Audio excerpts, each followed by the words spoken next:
আজকে বাসায় আসতে জানি, দেরি করো না, তাড়াতাড়ি চলে আসবে। 1 মিনিট, আরে তোমার পেছনেটা কে ছিল? কই, আমার রুমে তো কেউ নেই। তুমি বিশ্বাস করছো না? দাঁড়াও, আমি তোমাকে দেখাচ্ছি। দেখো দেখো, তুমি তুমি দেখেছো আমার পুরো রুমে কেউ নেই। তুমি কেন বিশ্বাস করছো না? হ্যাঁ, আমি তোমাকে বিশ্বাস করছি না। আমি এক্ষুনি বাসায় আসছি বাড়ি চেক করার জন্য। ঠিক আছে, তুমি তাহলে আসো। তোমার হাজবেন্ড যদি এখন চলে আসে তাহলে কি হবে?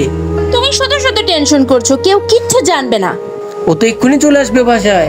ওর বাসায় আসতে আধা ঘন্টা সময় লাগবে, তার মধ্যে আমাদের সব কাজ হয়ে যাবে। আরে তুমি এত তাড়াতাড়ি বাসায় আসলে? আগে এটা বলো, কোথায় ছিলে তুমি? আমি কতক্ষণ ধরে তোমাকে ডাকছি আর তুমি কোনো উত্তরই নিচ্ছ না। আমি বাথরুমে ছিলাম। আচ্ছা, তাইলে তোমার ফোন কোথায় ছিল?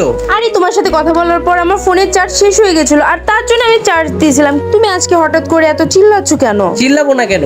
আগে বলো তোমার পেছনে কে ছিল? আমি দেখেছি।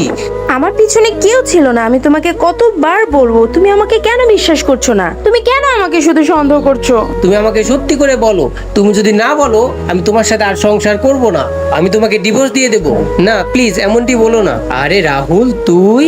লোকটি আসলে কে? যদি জানতে চান তাহলে অবশ্যই আমাদের চ্যানেলটি লাইক এবং সাবস্ক্রাইব করে রাখবেন এবং কমেন্টে পাট্টু লিখে যাবেন।